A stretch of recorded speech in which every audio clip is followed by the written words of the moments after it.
Top of day 9, ninth day of testimony in the trial of 3 white men charged with murdering Ahmaud Arbery. The Arbery family is receiving pastoral support as the defense starts to make its case today. Prosecution rested late yesterday. Joining us, BNC correspondent Drake Clark, who's been all over the coverage, and our own justice correspondent Candace Kelley. Welcome back to both of you. Let's talk about, if we can, that defense motion for a mistrial. Candace, tell us, what was the judge's rationale for refusing to grant one? Was it just one of those routine things that happens and that defense attorneys request at the conclusion of the chief in the prosecution's chief case?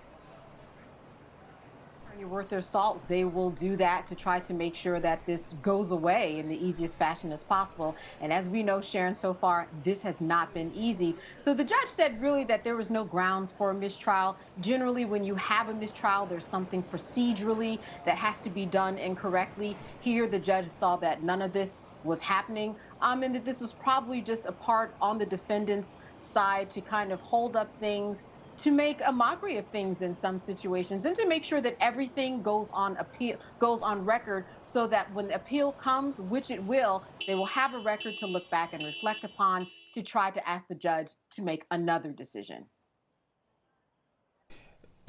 Big moments in this case. It seems like for the last couple of days, Gough is trying really hard to get the black pastors out of that courtroom. Maybe he don't like God. I don't know. Maybe he just don't like church or something. But he's trying to get Jesse Jackson out of the room, keeping other black pastors out. First, when is the final decision going to be made on this, Dre? And Candace, does he have a case whatsoever? Candace, I'll allow you to go first, and then I'll follow up.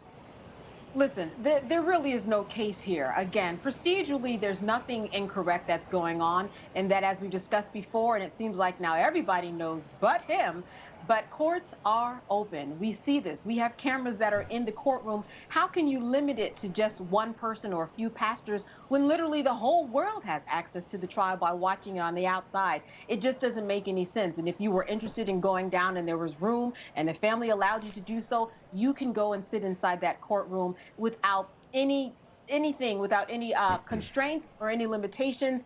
Unfortunately, this is someone who doesn't know that. At this point, he's just being redundant. But it is on record that nothing is going to happen. Everything is open, including Reverend Jackson and including any of the hundreds of pastors that come down there on Thursday, depending upon how much room there is.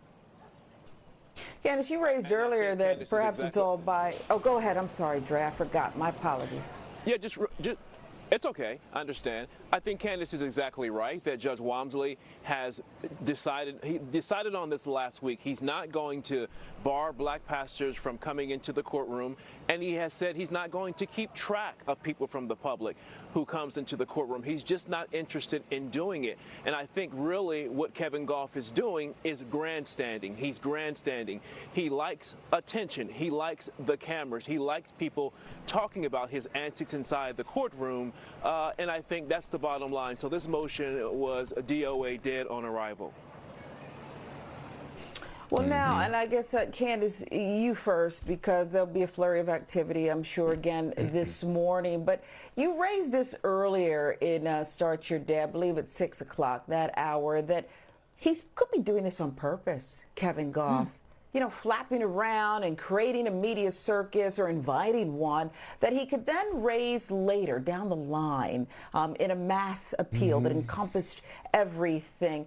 Is it enough, if that's what he's doing, if he's smart enough to be doing that, that the judge said on the record, you did this, you perhaps invited this? Is that enough to kind of mitigate that?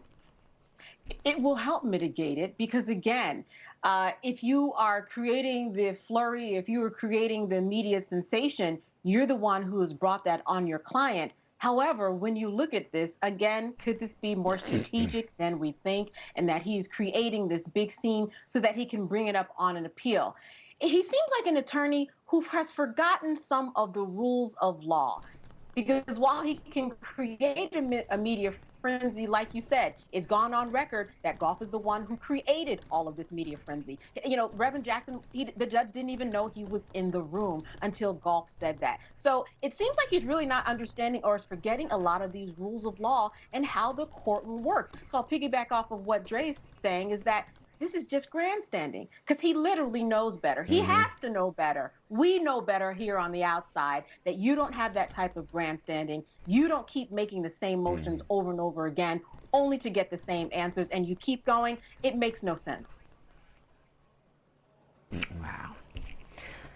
Well, it's going to be another interesting day. Dre, I know you'll be watching closely. Candace, you as well. I believe the testimony won't start until 10 o'clock today, so they can take care of that housekeeping. So we'll all be watching. Dre Clark, Candace Kelley, we'll see you again at the top of the hour. Thanks so much.